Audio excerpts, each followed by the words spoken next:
औज़ुबिल्लाहिमिनश्शैतानिर्रजीम बिस्मिल्लाहिर्रहमानिर्रहीम।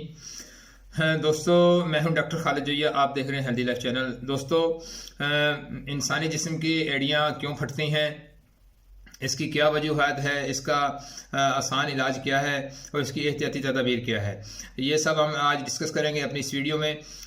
दोस्तों, चलते हैं अपनी वीडियो की तरफ। इससे पहले एक छोटी सी बात, मैं चाहता हूँ कि मेरे पाकिस्तान का कोई भी शहरी किसी भी बीमारी में मुब्तला ना रहे। मेरा मिशन है बीमारी से पाक पाकिस्तान। तो इस मिशन में मेरा साथ दीजिए।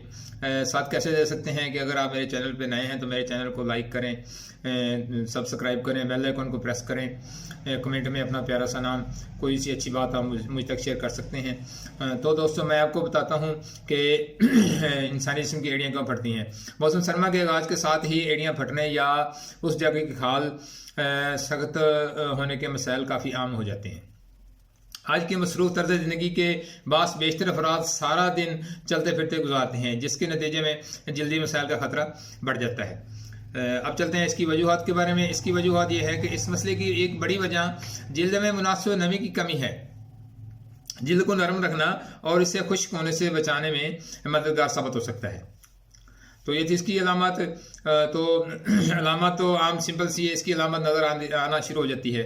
इसकी कोई ख़ास अलामत नहीं है कि अगर हमारी एड़ियों की खाल के ऊपर तय बन जाती हैं मुख्तलिफ छोटी छोटी सी, तो हमें समझ आ जाती है, देखने से पता चल जाता है कि ये हमारी एड़ियाँ फट रही हैं। या तो एड़ियाँ मैदे की प्रॉब्लम की वजह से फटती हैं, या मैदे में तजाबियत हो, गैस हो, उसका मसले से भी ये एड़ियाँ फट सकती हैं।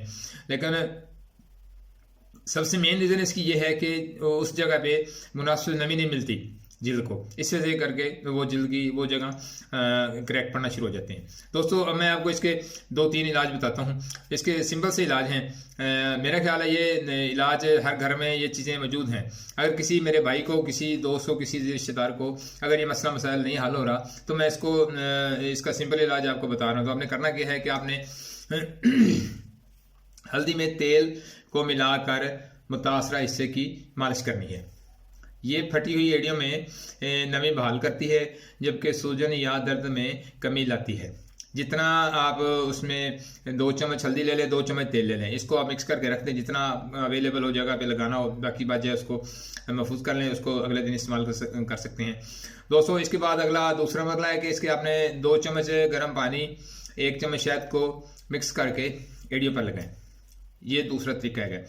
इसका एक और सिंपल तरीका भी यह है कि आपने आधा किलो पानी लेना है, उसमें से 3 चम्मच शहद मिला देने हैं, पानी को गर्म करना है। उसके बाद जब इसमें शहद मिक्स कर दें तो अपने पाँव को उस पानी में डिप कर दें और उस पानी को आपने मुतासरा जगह पे आहिस्ता आहिस्ता रगड़ना है ताकि जो आप वो शहद और गर्म पानी का जो अमेज़ा है वो आपकी जहाँ से क्रैक पड़े उन क्रैक के अंदर चला जाए। जैसे ये देखें, ये यहाँ पे अगर हम इस तरह करेंगे तो थोड़ा सा मुश्किल हो जाएगा, लेकिन हम अगर थोड़ा सा जिल्द को ऐसे करके करेंगे तो उसका ज़्यादा इफेक्ट होगा। उसके बाद आपने क्या करना है कि आपने जुराबों का इस्तेमाल करना है।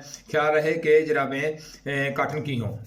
उसके बाद एक बड़े साइज़ के अगला इलाज, एक बड़े साइज़ का लेमन को काट कर उसका अर्ग निकाल दे, गोदा उसमें रहने दें।